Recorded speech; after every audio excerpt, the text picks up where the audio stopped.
So now the question that we should be asking uMcBride kuwukuthi if uGeneral Nhlanhla Mkhwanazi beyangakhulumanga ngoJuly wayenza le media briefing ayenzile yokuveza izinto ezenzakalayo eSAPS necorruption enzakalayo eSouth Africa, lezi zinto azikhuluma ngoGeneral Nhlanhla Mkhwanazi namhlanje njengoba beka ku-ATO committee ne-ATO deep warning.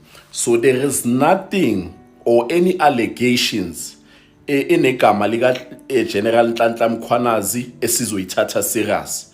Kithi uGeneral Nhlanhla Mkhwanazi uyindoda emadodeni. He is the only person and the only man who has proven the love that he has for South Africa. So everybody ukuthi uzoza ngama-stunt or uzoza nga-something or uzoza ngama-allegations against uGeneral Nhlanhla Mkhwanazi, we are not going to take that seriously, because of the question that we should be asking abantu abafana nabo McBride ukuthi sonke lesikhathi why bebangakhulumi, sonke lesikhathi if General Nhlanhla Mkhwanazi was corrupt or there was something that he has done wrong, why weren't they exposing those things? Why did it have to take uGeneral Nhlanhla Mkhwanazi ukuthi ayenze i-media briefing ashele zonke izinto ukuthi abantu abafana nabo McBride bayazenza, abantu abafana, you can name all the other names. And then why did it have to take all that? Because of all these people ukuthi General Nhlanhla Mkhwanazi has spoken ngabo.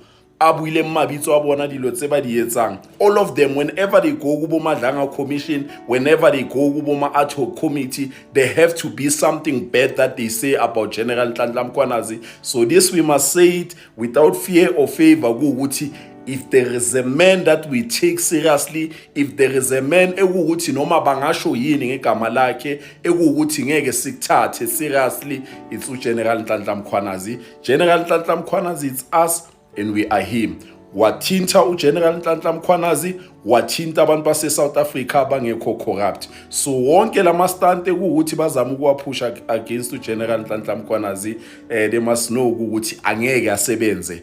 Those who are behind General Nhlanhla Mkhwanazi babaningi bandlula labo ukuthi they are next to those ones ukuthi they are trying to pull General Nhlanhla Mkhwanazi down.